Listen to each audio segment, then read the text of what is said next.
मित्रों, क्या आप जानते हैं या आपने कभी सोचा है कि तंत्र, मंत्र और यंत्र आखिर क्या है? क्या ये केवल रहस्यमयी शक्तियां हैं या इनके पीछे कोई गहरा आध्यात्मिक विज्ञान छिपा है? आज की इस रोचक वीडियो में हम जानेंगे कि तंत्र क्या है, मंत्र क्या है, यंत्र क्या है और इन तीनों का आपस में क्या संबंध है। तो वीडियो को अंत तक जरूर देखिए, क्योंकि अंत में हम आपको बताएंगे कि इन तीनों में सबसे शक्तिशाली क्या माना गया है। तंत्र शब्द संस्कृत की तन धातु से बना है, जिसका अर्थ होता है विस्तार करना, और त्रय का अर्थ है मुक्ति दिलाना, यानी वो मार्ग जो हमारे ज्ञान और चेतना का विस्तार करके हमें बंधनों से मुक्त करता है, तंत्र कहलाता है। तंत्र को समझने के लिए इसके तीन मुख्य पहलुओं को देखना जरूरी है। आज के दौर में हम जिसे सिस्टम या मैकेनिज्म कहते हैं, वही मूल रूप से तंत्र है। जैसे हमारे शरीर की काम करने की प्रणाली को शारीरिक तंत्र कहते हैं, देश चलाने की व्यवस्था को राजतंत्र या लोकतंत्र कहते हैं, इसी तरह ब्रह्मांड की ऊर्जाओं को समझने और उन्हें अपने अनुकूल बनाने की आध्यात्मिक प्रणाली को तंत्र शास्त्र कहा जाता है। अक्सर लोगों में ये गलतफहमी होती है कि तंत्र का मतलब जादू टोना या अंधविश्वास है, जबकि असल में ये पूरी तरह से एक प्रायोगिक विज्ञान है, शरीर की प्रयोगशाला है। तंत्र मानता है कि जो कुछ ब्रह्मांड में है वही हमारे इस छोटे से शरीर में भी है। इसमें शरीर की 72,000 नाड़ियों और 7 मुख्य चक्रों, एनर्जी सेंटर्स को जागृत करने पर काम किया जाता है। जहां अन्य आध्यात्मिक मार्ग सांसारिक इच्छाओं या मोह को छोड़ने की बात करते हैं, वहीं तंत्र कहता है कि अपनी प्रवृत्तियों को दबाओ मत, बल्कि उन्हें समझकर उनका रूपांतरण करो।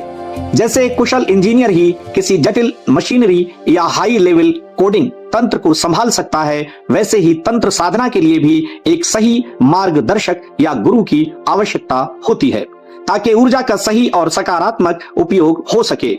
अब हम जानते हैं कि मंत्र क्या है। मंत्र शब्द संस्कृत की 2 धातुओं से मिलकर बना है, मनन यानी सोचना या मनन करना, और त्रयी रक्षा करना या मुक्त करना।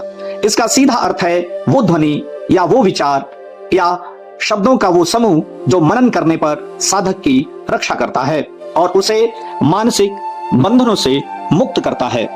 सरल शब्दों में कहें तो मंत्र पवित्र ध्वनियों, अक्षरों या शब्दों का एक ऐसा वैज्ञानिक और आध्यात्मिक संयोजन है जिसे बार बार दोहराने यानी जाप करने से मन केंद्रित होता है और एक विशेष प्रकार की सकारात्मक ऊर्जा उत्पन्न होती है। सनातन परंपरा में माना जाता है कि ब्रह्मांड की उत्पत्ति ध्वनि से हुई है।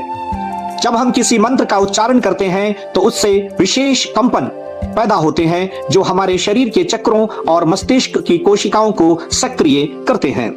मन का नियंत्रण कैसे होता है? मानव मन अत्यंत चंचल है। मंत्र मन को एक निश्चित दिशा में बांधने का कार्य करता है, जिससे मानसिक भटकाव रुकता है। मंत्र हमें कई प्रकार से मिलते हैं: वैदिक मंत्र, तांत्रिक मंत्र, पौराणिक मंत्र। वैदिक मंत्र ये वेदों से लिए गए हैं, जैसे गायत्री मंत्र, महामृत्युंजय मंत्र इत्यादि। इनके उच्चारण के कड़े नियम और स्वर होते हैं। तांत्रिक मंत्र ये बीज मंत्र होते हैं। ये छोटे लेकिन बेहद शक्तिशाली होते हैं, जैसे ओम, श्रीम, ह्रीम, क्लीम। इनका कोई सीधा शाब्दिक अर्थ नहीं होता, बल्कि ये शुद्ध ऊर्जा के रूप में काम करते हैं। पौराणिक मंत्र ये देवी देवताओं की स्तुति के लिए सरल भाषा में होते हैं, जैसे ओम नमः शिवाय या नमो भगवते वासुदेवाय।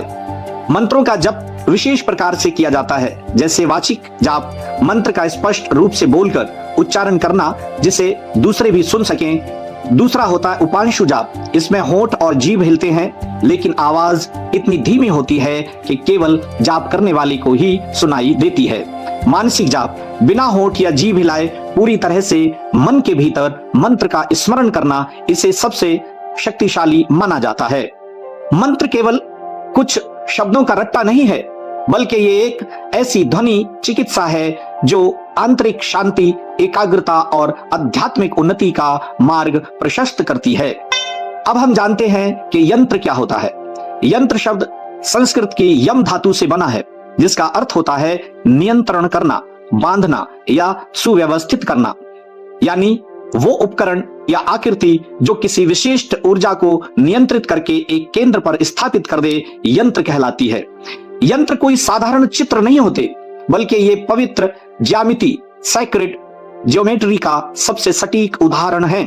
इनमें विशेष रेखाएं, बिंदु, त्रिकोण, वृत्त और कमल की पंखुड़ियां होती हैं।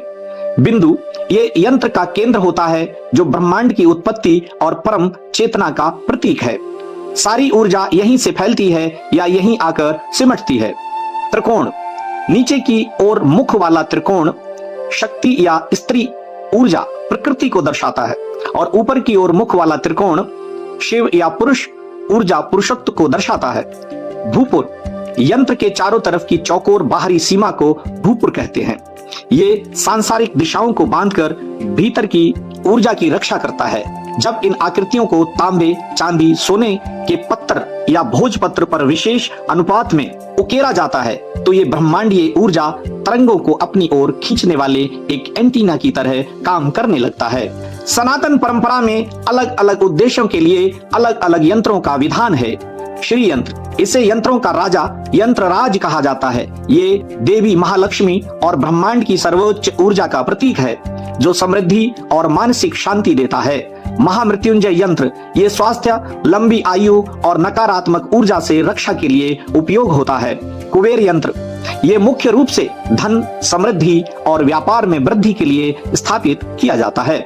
सरस्वती यंत्र, एकाग्रता, बुद्धि और शिक्षा में सफलता के लिए विद्यार्थी इसका उपयोग करते हैं। आप इसे एक व्यवहारिक उदाहरण से समझ सकते हैं। जैसे सूर्य की किरणें पूरे आंगन में बिखरी रहती हैं, तो उनमें आग नहीं लगती, लेकिन यदि आप एक मैग्नीफाइंग ग्लास लेंस लेकर उन किरणों को एक बिंदु पर केंद्रित कर दे, तो कागज जल उठता है। यंत्र भी एक आध्यात्मिक लेंस है। जब इसके सामने बैठकर विशेष मंत्र का जाप किया जाता है, तो हवा में बिखरी हुई सकारात्मक ऊर्जा एक यंत्र के केंद्र बिंदु पर आकर केंद्रित हो जाती है, और उस स्थान का वातावरण पूरी तरह चार्ज यानी सकारात्मक हो जाता है। अब सवाल उठता है कि इन तीनों का आपस में क्या संबंध है। उसे एक सरल उदाहरण से समझिए। अगर आप एक कार चलाना चाहते हैं, तो कार का जो ढांचा है वो यंत्र कहलाएगा, उसका जो ईंधन है यानी पेट्रोल वो मंत्र कहलाएगा, ड्राइवर की प्रक्रिया ये तंत्र है। अर्थात यंत्र साधन है, मंत्र शक्ति है, और तंत्र उस शक्ति को उपयोग करने की विधि है। जब ये तीनों मिलते हैं तब साधना पूर्ण मानी जाती है। मैं आपको एक रोचक कथा बताता हूँ। कहते हैं कि एक शिष्य अपने गुरु के पास गया और बोला, गुरुदेव, क्या केवल मंत्र जपने से सफलता मिल सकती है? गुरु ने उसे एक दीपक दिया और कहा, इसे जलाओ।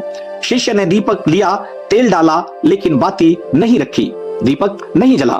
फिर उसने बाती रखी, लेकिन तेल नहीं डाला, फिर भी दीपक नहीं जला।